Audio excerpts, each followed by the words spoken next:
High, আমি শ্রাবণী।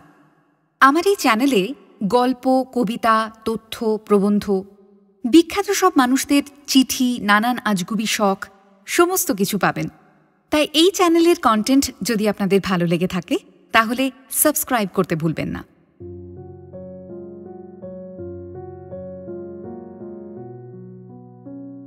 বাইকে চড়ে বসার মিনিটখানেক পর থেকেই ড্রাইভার গল্প জুড়লেন। আকাশে শেষ দুপুরের রোদ। অনেকক্ষণ ছায়া না পেলে মানুষের বোধহয় গল্প পায়। ড্রাইভার ছেলেটি তাই আমাকে গল্প শুনিয়েই ছাড়বে। কথা শুরু হলো এইভাবে।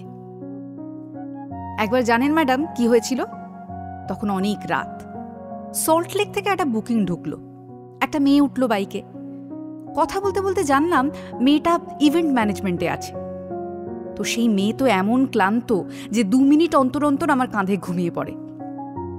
বিশ্বাস করুন ম্যাডাম, আমি তো বুঝতেই পারছি না এটা কাস্টমার না আমার গার্লফ্রেন্ড। তারপর বারবার যখন কাঁধে ঢলে পড়ছে, আমি এক জায়গায় বাইক দাঁড় করিয়ে একটা জলের বোতল কিনে দিলাম। বললাম মুখে চোখে জল দিতে। দিল। তারপর আবার বাইকে উঠে বসল। তারপর চলতে চলতে রাস্তাটা ফুরিয়ে এলো ম্যাডাম। ও নেমে গেল বাড়ির সামনে। অনেক থ্যাংক ইউ দিল। তারপর বলল কখনো কোথাও যাবার দরকার হলে ডিরেক্ট আমাকেই ফোন করবে।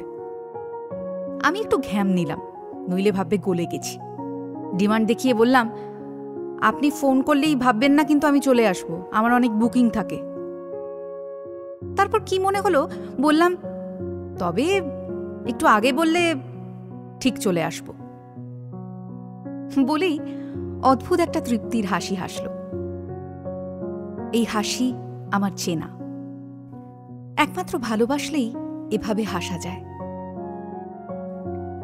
দুপুর তখন বিকেলে মিশে যাচ্ছে।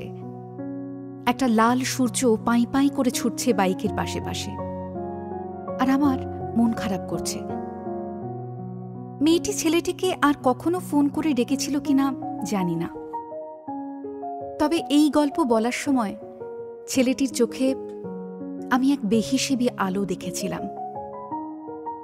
সেই আলোয় ক্ষতি হয়। ডেস্টিনেশনে পৌঁছে আমি হেঁটে চলে গেছিলাম দূরে। শুধু কেন জানি না মনে হয়েছিল ড্রাইভার ছেলেটি হয়তো তার পরের রাইডেও পেছনে বসে থাকা একজন সম্পূর্ণ অচেনা মানুষকে ওর এই গল্পটা আবার শোনাবে।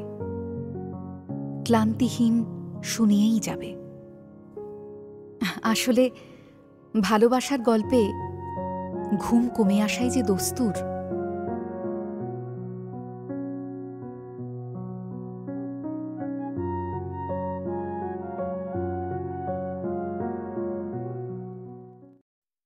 এই চ্যানেলের কন্টেন্ট যদি আপনাদের ভালো লেগে থাকে তাহলে সাবস্ক্রাইব করতে ভুলবেন না। Please do subscribe to the channel.